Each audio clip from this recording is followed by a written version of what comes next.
kasih trik sulap yang bisa dipakai untuk penonton yang dikit-dikit rusuh, minta kocok, minta shuffle dan lain-lain. Ya mereka nggak percaya mungkin sama kita yang magiciannya kalau megang kartu. Gue bakal tunjukin salah satu trik yang bisa dipakai atau metode yang bisa dipakai. Let's say gue punya kartu yang bebas di sini. Sebenarnya lu bisa shuffle sih Tur, tapi langsung aja ya karena lu harus pegang kamera. Say stop anytime you want. Stop. Remember the card? Yes. That's it. Yes. Dari sini aja gue bisa langsung minta kalian buat shuffle. If you want to shuffle the card, shuffle. Nah, oke. Puas Tur. Jadi anggaplah aku nih penonton yang rese, minta shuffle the cards. Yup.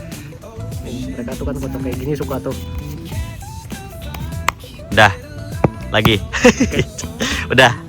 Oke. Oke, hadapin sini lagi. Kalau udah, sebenarnya sejak lo shuffle kartunya, gue udah bisa ngerasain isi pikiran lo kalau misalkan lo ngingetin satu kartu. Dan kartunya adalah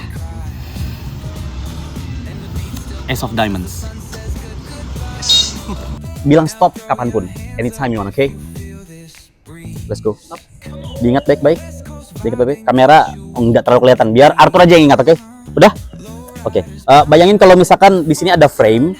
Frame-nya itu imajinasiin kalau diisi sama kartu yang lu ingat ketika lu bilang stop tadi, oke? Okay? Sini gua pakai note sama spidol. Fokus ke kartunya, gambar atau angka dulu, oke? Oke, sekarang fokus ke warna dasar kartunya, kan antara merah atau hitam. Fokus ke salah satu shootnya, ya bukan salah satu sih, memang cuma ada satu shoot kan, fokus ke satu shootnya aja. Tur, for the first time, what was your card? 10 of diamonds. Bukan 10 hati. 10 of diamonds. 10 of diamonds. Let the good times roll. Funk so strong it's seeping in your soul. Hai, ketemu lagi dengan gua Faris di Gaskan Magic. Jadi gua sebenarnya baru aja brainstorming juga dengan Arthur dan akhirnya merumuskan untuk nge-share method ini. Ya, ini bukan satu-satunya method tapi merupakan satu dari sekian banyak method para magician yang mana ingin tahu kartu penonton tapi bisa dibilang minim untuk melakukan card control ataupun teknik-teknik yang cenderung intermediate ke advance. Nah, jadi ini adalah salah satu teknik dari Ed Marlowe dan teknik yang gua pakai barusan adalah picking sebenarnya. Ini mungkin cocok buat kalian yang agak resah dengan mungkin apa yang kalian alami kalau misalkan perform street magic misalkan ke orang-orang asing atau ke orang awam dan mereka kayak pertanyaan salah satu kawan-kawan kita di komentar, rusuh banget pengen nge-shuffle kartunya dan lain-lain. Jadi akhirnya salah satu method ini bakal gua share di mana kalian bisa kembangkan lagi untuk minimal tahu kartu penonton. Entah pada akhirnya kalian bakal pakai kartu yang udah kalian tahu tadi untuk kalian baca pikiran penonton, prediksi, ataupun nanti kalian pengen eksekusi sehingga mudah kontrol kartunya ke tumpukan atas lagi misalkan.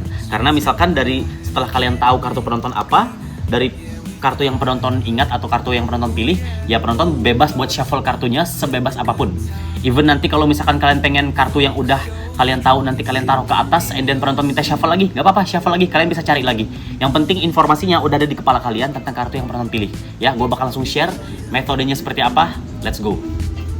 Jadi sebenarnya basic yang harus kalian kuasai adalah satu hal, yaitu pinky break sebetulnya. Akan tetapi secara subtleties yang bakal gue bagiin ke kalian adalah, pertama, keuntungan dari teknik ini adalah penonton bebas untuk shuffle kartunya sebelum permainan dimulai. Jadi nggak ada setup sama sekali, ya. Penonton bebas untuk shuffle.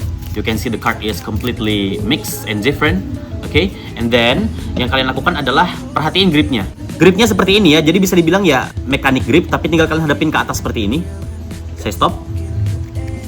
Nah, setelah penonton ingat, kalian nggak sekedar cuma buat nunjukin ke penonton, tapi setelah penonton ingat, walaupun kalian nggak tahu kartunya apa, kalian tinggal rapiin kartunya, complete grip, complete riffle seperti ini, and then kalian pinky break. Oke, clear sampai sini. Setelah kalian pinky break, sebenarnya yang kalian lakukan bisa dibilang relatif susah-susah, gampang, tapi menurut gua masih bisa untuk kalian pelajari dengan mudah. Kalian balik kartunya, ya, balik kartunya seperti ini. Kalian langsung dapat informasi kartu penonton apa. Karena secara automatically saat kalian membalik kartu yang kalian pinky break, maka akan ada jok seperti ini secara otomatis yang tercipta di tengah-tengah tumpukan yang kalian break, karena otomatis dia bakal motong tumpukan kartunya. Nah, sehingga akan ada sudut yang terlihat di sini dan memudahkan kalian untuk tahu kartu penonton apa. Ya udah, 8 scope. Tapi ya, yang harus gue sampaikan adalah kalian harus melakukannya senatural mungkin. Make sure kalian gak kelihatan untuk bener-bener nyuri informasi dengan cara melihat kartunya dengan seksama. Gak seperti itu. Gue bakal kasih 3 method ya. Yang pertama, Method pertama kalian bisa lihat, misalkan saat gua minta penonton untuk bilang stop di sini misalkan, saat penonton ingat kartunya, yang pertama kalian bisa balik seperti ini. Saat ngadep kalian bisa lihat potongannya. Itu ngadep gua. Seven of Diamond-nya ngadep gua. Oke, saat seperti ini kalian bisa tinggal curi-curi pandang, lihat di ekor mata kalau misalkan kartunya 7 wajik. Gimana cara gua bisa ngakalin supaya penonton nggak sadar kalau gua ngelihat kartu yang kalian pilih? Saat gua minta penonton untuk bilang stop, ya, gua pinky break, gua bilang seperti ini. Kalian bayangin di sini ada kartu yang besar, ya, yang setidaknya ya muat untuk menaruh imajinasi kalian bahwa itu adalah kartu yang kalian pikirin tadi. Oke, jadi saat gua minta penonton buat ingat kartunya apa, and then gua minta penonton buat bayangin ada frame yang besar seukuran kartu yang jumbo lah di depan sini, ya, otomatis gue udah dapet di informasinya. Jadi terserah mau penonton shuffle atau gimana pun beres. Itu kalau misalkan kalian pengen penonton buat dibaca pikirannya, atau misalkan metode kedua lagi, kalian bisa juga pakai kayak gini. Saat penonton bilang stop, let's say di sini ya. Ya. Nah, saat penonton bilang stop, kalian pakai teknik yang sama, tinggal dibalik seperti ini, ya, dibalik.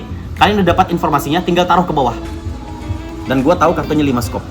Nah, jadi kalau misalkan cepatnya begini, metode kedua. Saya stop di sini. Oke, diingat. Dan sekarang kita rapin di sini, kita nggak perlu kartunya. Lu cuma cukup lihat mata gua. Nah, seperti itu subtlety-nya. Kalau misalkan kalian pengen baca pikiran penonton ya, atau main reading ataupun prediksi, tapi intinya fokuskan ke methodnya. Trik apa yang mau kalian mainkan itu terserah kalian, ya. Jadi yang pertama tadi, kalian minta penonton buat bayangin sebuah frame atau misalkan kartu yang besar. Yang kedua, kalian tinggal bilang kita nggak perlu kartunya, tapi kita bakal main sama pikiran aja. Lu lihat mata gua, atau misalkan fokuskan pikiran Anda dan lain-lain, sentuhkan jari Anda ke jari saya, bisa seperti itu.